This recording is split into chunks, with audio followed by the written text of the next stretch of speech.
ท่านอย่าพันกาซาบาทบอก วัดบ้านเฮาวัดบ้านเฮา เนี่ยสกีเนี่ยแม่ทันเกเกิดบาทเนี่ย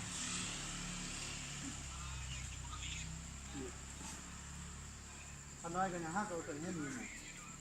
นะแต่ว่าขน้อยกันฮักก็เคยเห็นเนื้อเห็นตัวจริงเนาะ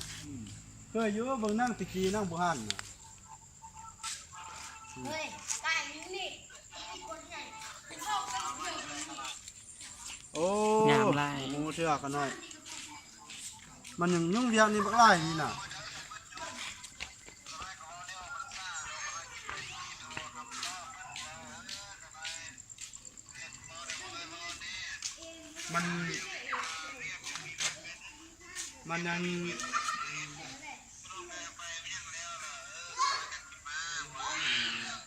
มันยังยุ่งเวียกไล่ขน้อยมันพาคิดน้ำมันต์ได้ไล่แล้วก็ทิ้งไปแล้วเจ้ายังว่า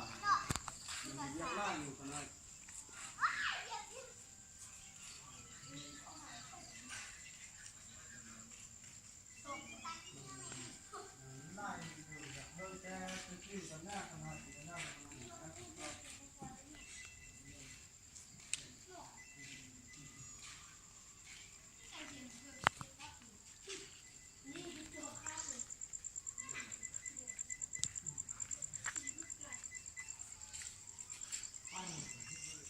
พญาครุฑ